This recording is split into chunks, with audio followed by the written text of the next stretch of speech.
Please, no divorce. The wife begged her husband through tears. Her husband's response would shatter any hope she had of reconciliation. For the past 4 years, Matthew had been engaged to Gabrielle. They had met at a print shop where she was interning. Their relationship progressed quickly and soon they were discussing exclusivity. Matthew was smitten by her beautiful legs, smile, and her quirky habit of wearing his old t-shirts around the house. She loved the comfort and familiarity of his worn tees, often pairing them with nothing, much to Matthew's amusement. Matthew's upbringing had left him with some emotional scars. His father had left when Matthew was young, later remarrying. It wasn't until his teenage years that Matthew learned his father's infidelity had disrupted their family. Matthew's adoptive father hadn't really aspired to be a parent either.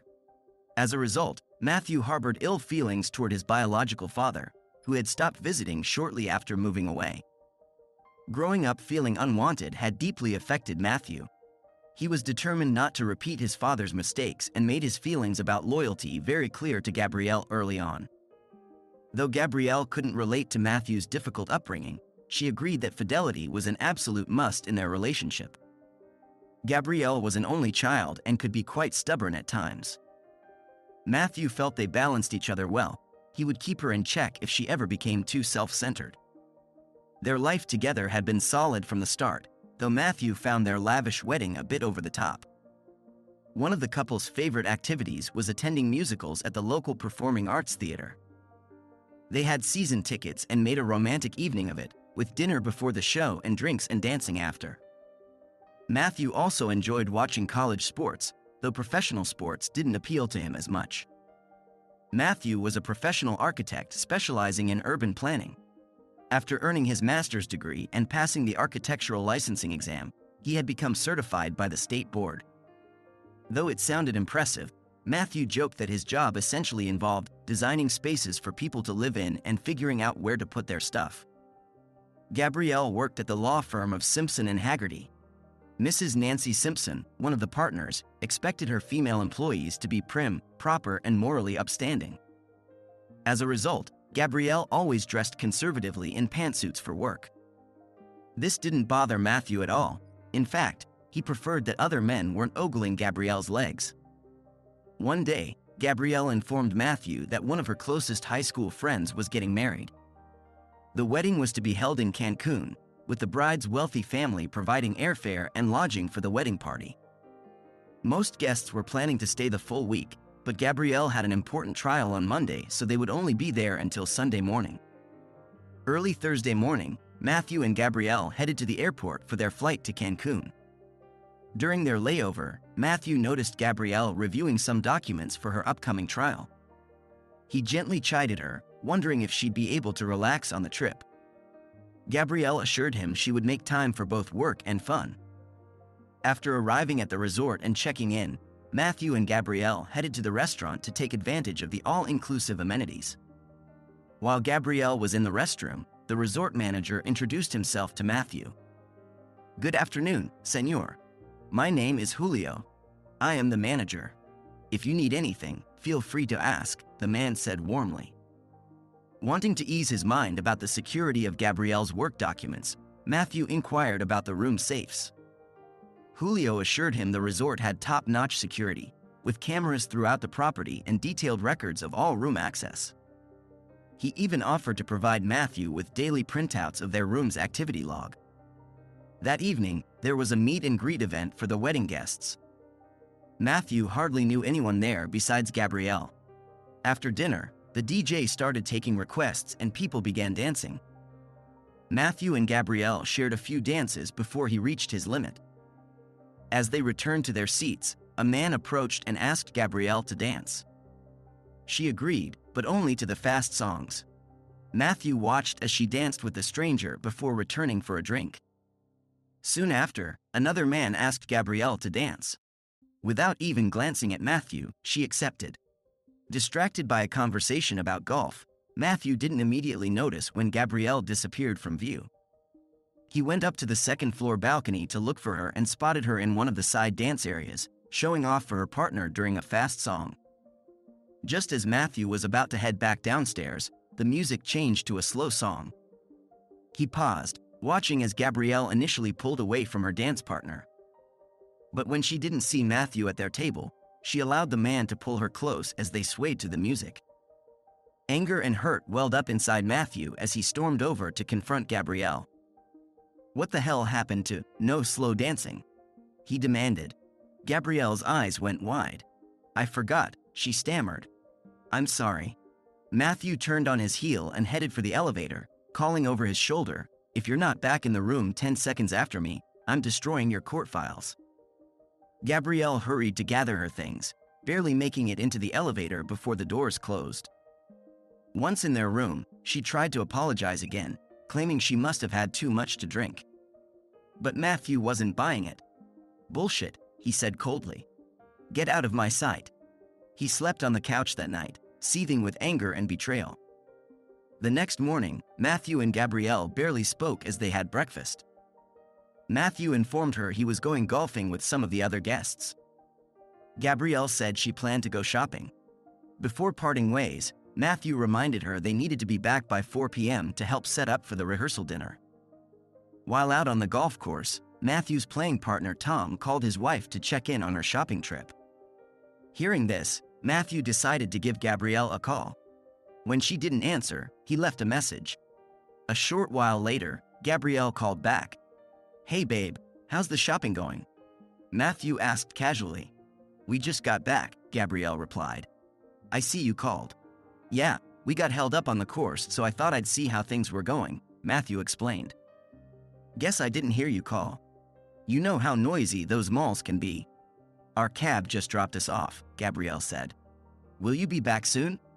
"I'll be back in an hour or so," Matthew told her. "See you then." As Matthew rode back to the resort in the van, he received a text message informing him that his daily room activity log was available at the front desk. Curious, he retrieved the envelope and scanned through the report. The previous night's entries seemed normal, but today's log showed several entries that didn't match up with Matthew and Gabrielle's movements. Concerned, Matthew approached the manager Julio and asked to review the security footage. They watched as Gabrielle left the resort that morning to go shopping. The footage showed her returning around noon to drop off some shopping bags. But then, just minutes later, she left again wearing only a long men's t-shirt. "Can you follow her?" he asked Julio. The footage tracked Gabrielle's path through the resort. Matthew's hands clenched into fists as he watched her enter another guest's room, room 305. Time seemed to stand still as Matthew stared at the closed door, willing it to be some kind of mistake. 2 hours later, Gabrielle emerged. Her hair was disheveled. Matthew felt bile rising in his throat as he watched her sneak back to their room, change clothes, and dispose of the t-shirt in a hallway trash can before leaving again. Matthew sat in stunned silence, his world crumbling around him. Julio, sensing the gravity of the situation, discreetly printed out screenshots of the damning footage. With trembling hands, Matthew accepted the envelope. "Is there anything else I can do, senor?" Julio asked gently. Matthew nodded, his voice hollow. "That t-shirt she threw away. Can you have someone retrieve it for me?" 10 minutes later, he had it. When Matthew saw the t-shirt, he understood why Gabrielle had discarded it. He placed it into a plastic bag and tucked it into his jacket, not wanting Gabrielle to know he was onto her just yet. When Matthew entered their room, Gabrielle greeted him cheerfully. "Hey hun, we have time for a little fun before we need to head to the rehearsal," she purred suggestively. The thought of being intimate with her after what he just discovered made Matthew's skin crawl. He mumbled an excuse about an upset stomach and retreated to the shower, needing time alone to process everything. As they got ready for the rehearsal dinner, Gabrielle commented that Matthew seemed to be in a bad mood. "Maybe I can lift your spirits tonight," she offered with a wink. "I doubt it," Matthew replied coldly.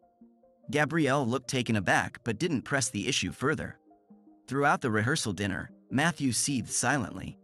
He noticed the man Gabrielle had been dancing with the night before was now avoiding eye contact with him. Matthew also learned that the occupants of room 305 were Dennis and Mary Lou Denton, old high school friends of Gabrielle's. After dinner, the music started up again. "Are you going to dance tonight, hun?" Gabrielle asked hopefully. "No. Neither of us is dancing tonight, Matthew said firmly. But I want to dance, Gabrielle pouted. Sorry, babe. I told you no slow dancing last night and you completely ignored me, Matthew reminded her. No dancing tonight. Annoyed, Gabrielle left their table to mingle with the other guests. Matthew noticed she seemed to be avoiding Dennis Denton. She kept glancing back at Matthew, as if checking to see if he was watching her. After a couple hours, Gabrielle returned to their table. Some of us are going to the hot tub. Do you want to join? She asked. We're not going, Matthew said flatly. We're done for the night. Pack your stuff and let's go. What's the matter with you? Gabrielle demanded. I'm going to the hot tub. Matthew fixed her with an icy glare. I said pack your stuff and let's go. Something in his expression made Gabrielle pause. Without another word, she gathered her things and followed Matthew to the elevator. Once back in their room, she rounded on him angrily. What is your problem? What's gotten into you? It's not about what's gotten into me, Matthew snarled. I'm just wondering how many more times you've offered me sloppy seconds. The color drained from Gabrielle's face. Oh God, how did you find out? Matthew cut her off, yanking open the sliding glass door to their balcony. Shut the hell up, he growled, taking a menacing step toward her. Gabrielle's eyes went wide with fear. She bolted for the bedroom, slamming and locking the door behind her. Matthew, please, can we talk? She pleaded through the door.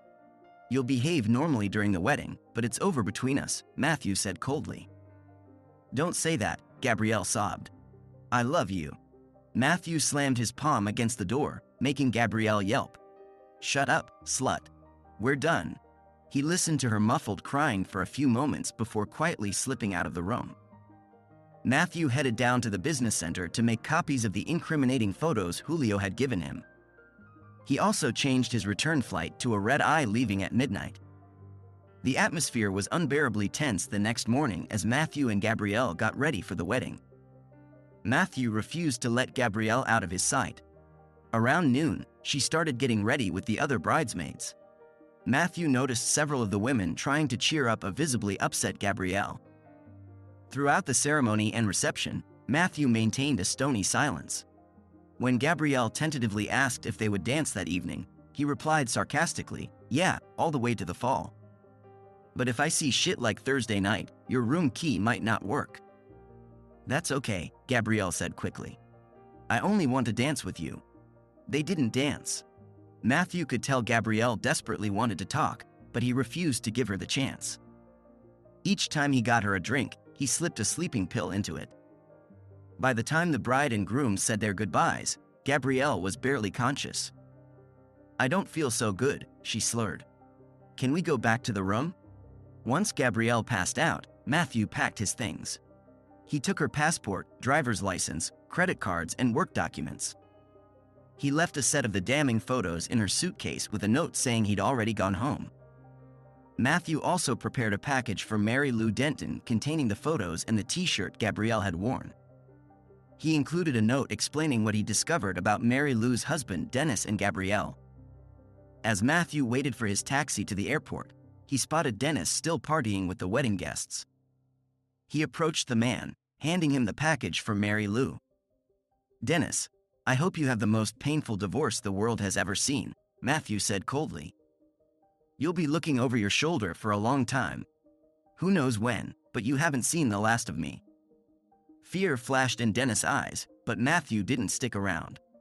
As his cab pulled away from the resort, he saw security escorting a bloodied Dennis away from the reception area. Matthew arrived home early Sunday morning, exhausted but grimly satisfied. He knew Gabrielle would be waking up soon to discover he was gone. Sure enough, his phone soon lit up with frantic texts and calls from her. Where are you? We have to leave for the airport in an hour. Why didn't you wake me up?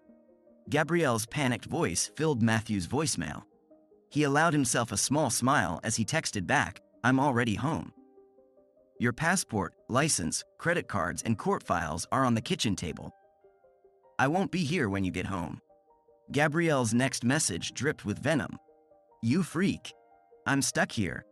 I need to be in court tomorrow morning.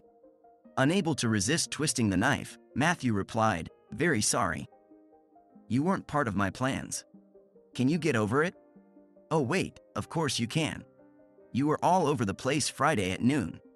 He then sent the incriminating photos to Gabrielle, as well as BCing them to the entire wedding party and Gabrielle's parents.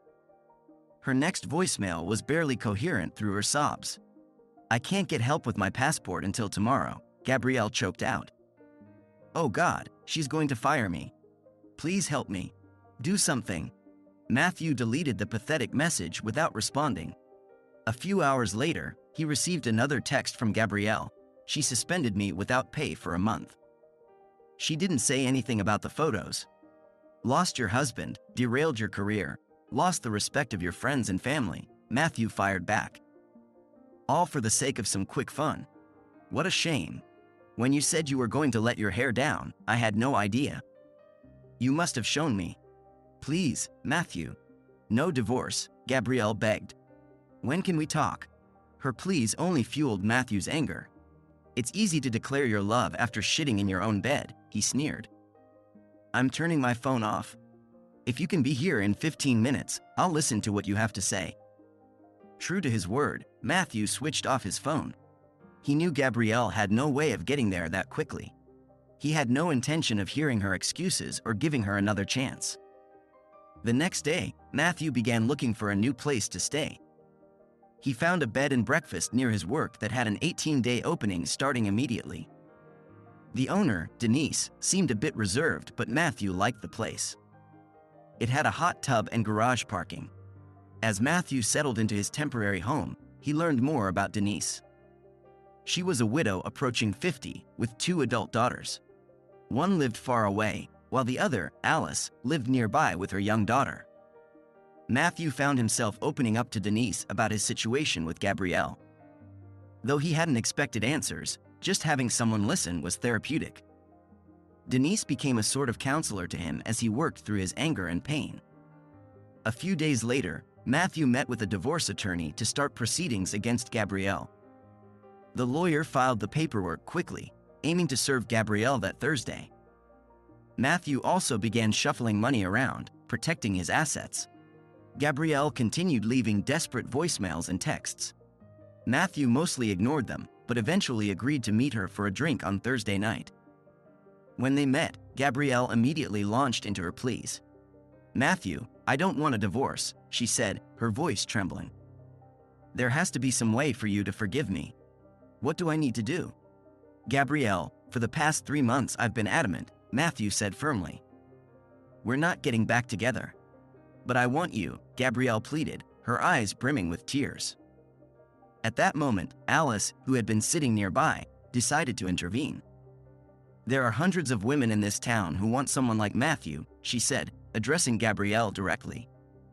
He could live happily ever after with any one of them. But he can't live happily ever after with you because he can't trust you.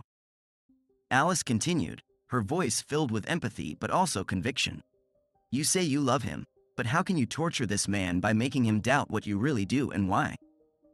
Every time you're not together, for the next 50 years, he'll be in constant doubt.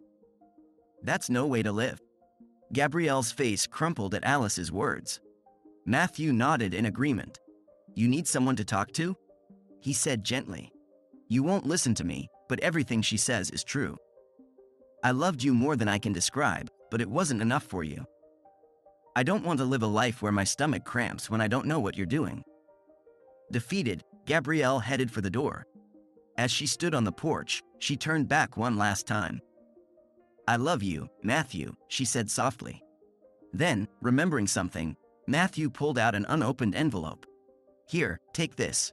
I never got around to reading it.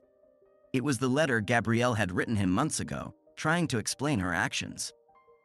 She stared at it for a moment, then said, Let me tell you what it says. I admit that I agreed to meet Dennis for fun. But when I got to his room, I was overcome with guilt before we did anything. Dennis got upset and became physically aggressive after a while. He made me do it. Matthew shook his head, unconvinced. Bravo. I expected nothing less than an extraordinary story. You took what you had planned and victimized yourself. I feel sorry for you if that's true. But you could just as easily have not shown up or backed out over the phone. You didn't, you went, and the rest is history. Matthew, you have a right to doubt me, but it's the truth, Gabrielle insisted. And to reassure you, this is the only time I've ever disrespected you in our marriage. Gabrielle, you're right. I should doubt everything about our time together, Matthew said wearily. It seems like you were so close to sparing us all this grief. But you didn't. It's time for you to go. After Gabrielle left, Alice turned to Matthew. I think she's telling the truth, she said softly. Maybe a better man could forgive her. Matthew nodded. I know, but I can't be that man. How long do these conflicting emotions last? I'll let you know when mine have passed, Alice replied with a sad smile. As the weeks passed, Matthew found himself growing closer to Alice. They began dating casually at first, both wary of jumping into a new relationship too quickly. But they found comfort and understanding in each other's company. 6 months after his divorce from Gabrielle was finalized, Matthew received an invitation to her wedding. The news stirred up unexpected emotions in him. That evening at dinner with Alice and Denise, he shared the invitation. Oh, Alice said softly after reading it. Well, there you go. Facing the reality that you've been replaced. Matthew nodded, his expression troubled. It just stirred up some feelings I hadn't thought about before. Alice flipped the invitation over and read aloud, Matthew, I intend to be the most faithful and loving wife the world has ever known. Gabrielle. Well, she'll be second to me, Alice said with a wry smile. Whoever takes me will have the most faithful and loving wife the world has ever known. And by the way, we're not going to her wedding. The moment hung between them, full of unspoken meaning. Then Matthew cleared his throat and asked, any suggestions? Alice's eyes sparkled. No, but I'm getting a little impatient. I've got my eye on a certain man. He's in his early 30s, but he still lives at home with my mom. He has some unresolved issues, doesn't he? Matthew chuckled, then grew serious. He called Alice's daughter Annie into the room. Annie, I'm thinking about asking your mom to spend more time with me. What do you think about that? The little girl considered this. Mom smiles when she sees you, she said matter-of-factly. Nana smiles when she sees you, too. She waits by the window and says, Matthew's home. Alice and Denise exchanged a look, both trying not to laugh. Matthew continued, well, I thought I'd spend more time where you live. Won't that make Grandma sad? Denise jumped in. Honey, I'll see you as often as I always have. I know Matthew and your mom will make sure I won't be sad. Matthew, will you read me bedtime stories? Annie asked hopefully. Anytime you want, sweetie, Matthew promised. Taking a deep breath, Matthew reached into his pocket and pulled out a small box. Getting down on one knee, he opened it to reveal a ring. Alice, will you marry me? Alice's eyes filled with happy tears. Yes, she said, pulling Matthew to his feet and into a tight embrace. The next day, Matthew moved his belongings from Denise's house to Alice's. As they settled into their new life together, both Matthew and Alice worked to overcome their past hurts and insecurities. They agreed to never attend parties alone, not wanting to risk any misunderstandings or jealousy. Their wedding was a joyous affair, with Annie serving as an adorable flower girl. Matthew resisted the urge to send Gabrielle a wedding announcement, choosing instead to focus on his future with Alice and Annie. As time passed, Matthew and Alice's relationship deepened. They supported each other through the challenges of blending their families and dealing with Alice's ex-husband David during custody exchanges. Matthew and Annie became best buddies, with him reading her bedtime stories and she showing him her elaborate dollhouse setups. 2 years after their wedding, Matthew and Alice decided to expand their family. They welcomed a baby boy, giving Annie a little brother to dote on. Through all the ups and downs, Matthew and Alice remained committed to each other, having learned valuable lessons about trust, communication, and forgiveness from their past